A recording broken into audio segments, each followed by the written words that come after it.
We have Senator Rand Paul of Tennessee. Take a look. Thank you.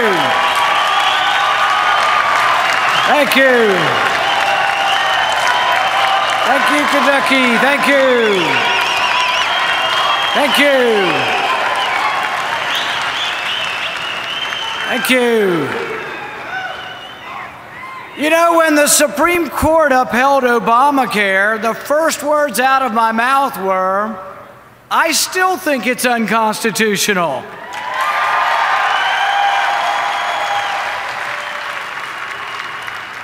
The left-wing blogs were merciless. Even my wife said, can't you please just count to 10 before you speak? So I've had time to count to 10, and you know what? I still think it's unconstitutional.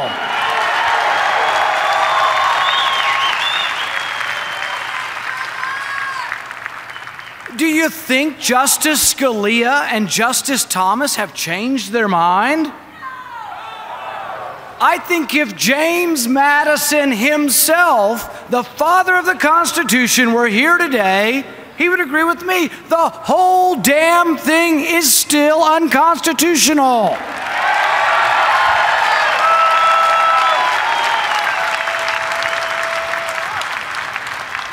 This debate is not new, and it's not over. Hamilton and Madison fought from the beginning about how the government would be limited by the enumerated powers. Madison was unequivocal. The powers of the federal government are few and defined. The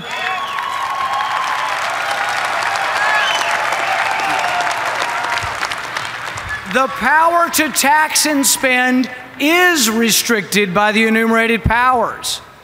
So how do we fix this travesty of justice?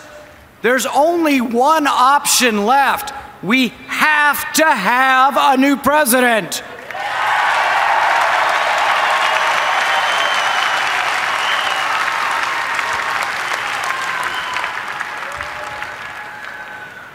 When I heard the current president say, "You didn't build that," I was first insulted, then I was angered, and then I was saddened that anyone in our country, much less the President of the United States, believes that roads create business success and not the other way around.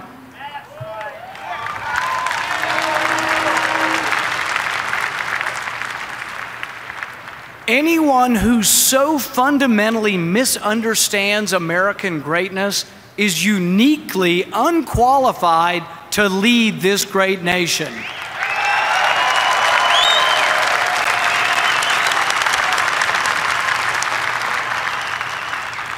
The great and abiding lesson of American history, particularly the Cold War, is that the engine of capitalism, the individual, is mightier than any collective. American inventiveness and desire to build developed because we were guaranteed the right to own our success. For most of our history, no one dared tell Americans, "You didn't build that."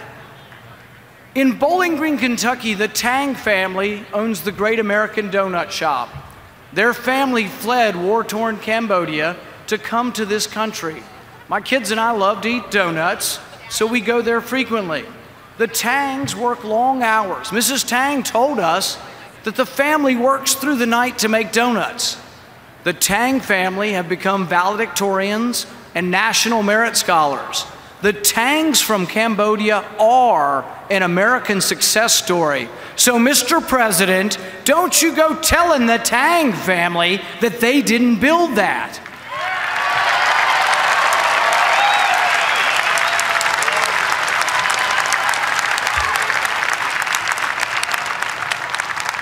When you say they didn't build it, you insult each and every American who ever got up at the crack of dawn. You insult any American who ever put on overalls or a suit. You insult any American who ever studied late into the night to become a doctor or a lawyer. You insult the dishwasher, the cook, the waitress. You insult anyone who has ever dragged themselves out of bed to strive for something better for themselves and their children. My great-grandfather, like many, came to this country in search of the American dream. No sooner had he stepped off the boat than his father died. He arrived in Pittsburgh as a teenager with nothing, not a penny. He found the American dream, not great wealth, but a bit of property in a new land that gave him hope for his children. In America, as opposed to the old country, success was based on merit. Probably America's greatest asset was that for the first time, success was not based on who you were, but what you did.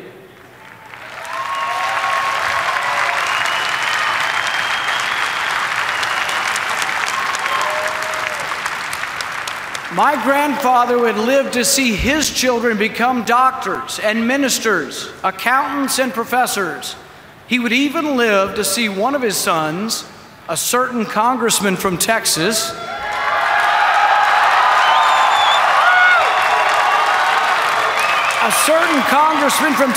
run for the presidency of the United States.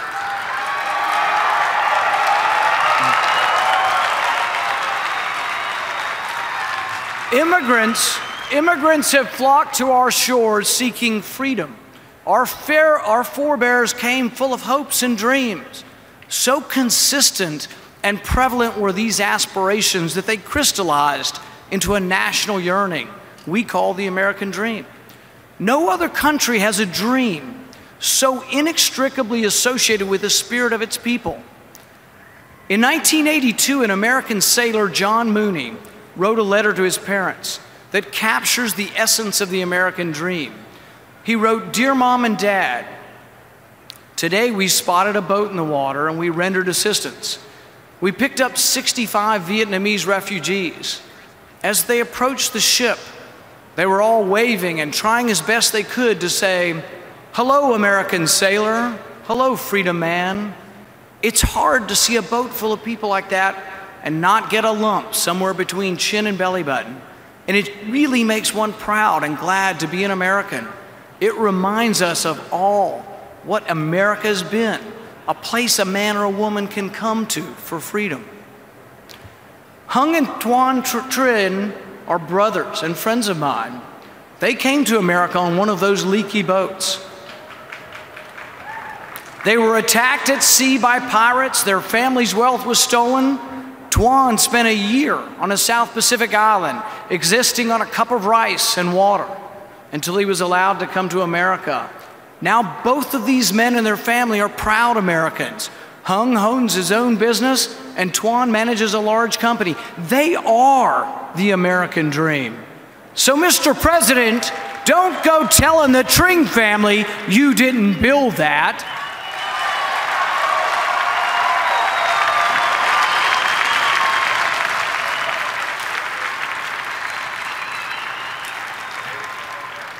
When the president says you didn't build that, he's flat out wrong. Businessmen and women did build that. Businessmen and women did earn their success. Without the success of American business, we wouldn't have any roads, bridges, or schools. Mr. President, you say the rich must pay their fair share, but when you seek to punish the rich, the jobs that are lost are those of the poor and the middle class.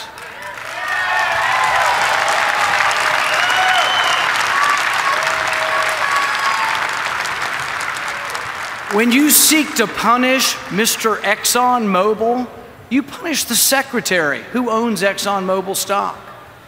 When you block the Keystone Pipeline, you punish the welder who works on the pipeline.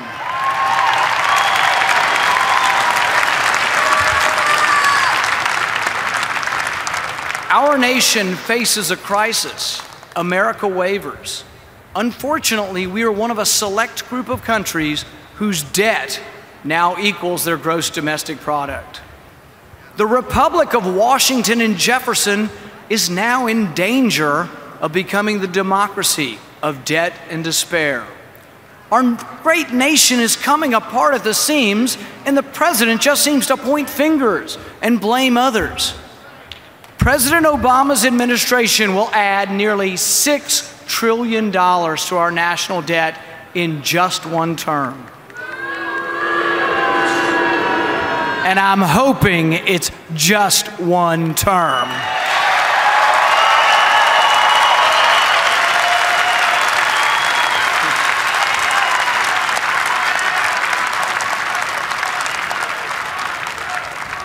This explosion of debt is unconscionable and unsustainable.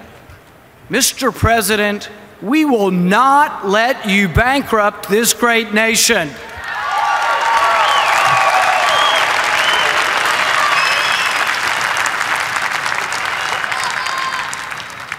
Republicans and Democrats alike, though, must slay their sacred cows. Republicans must acknowledge that not every dollar spent on the military is necessary or well spent.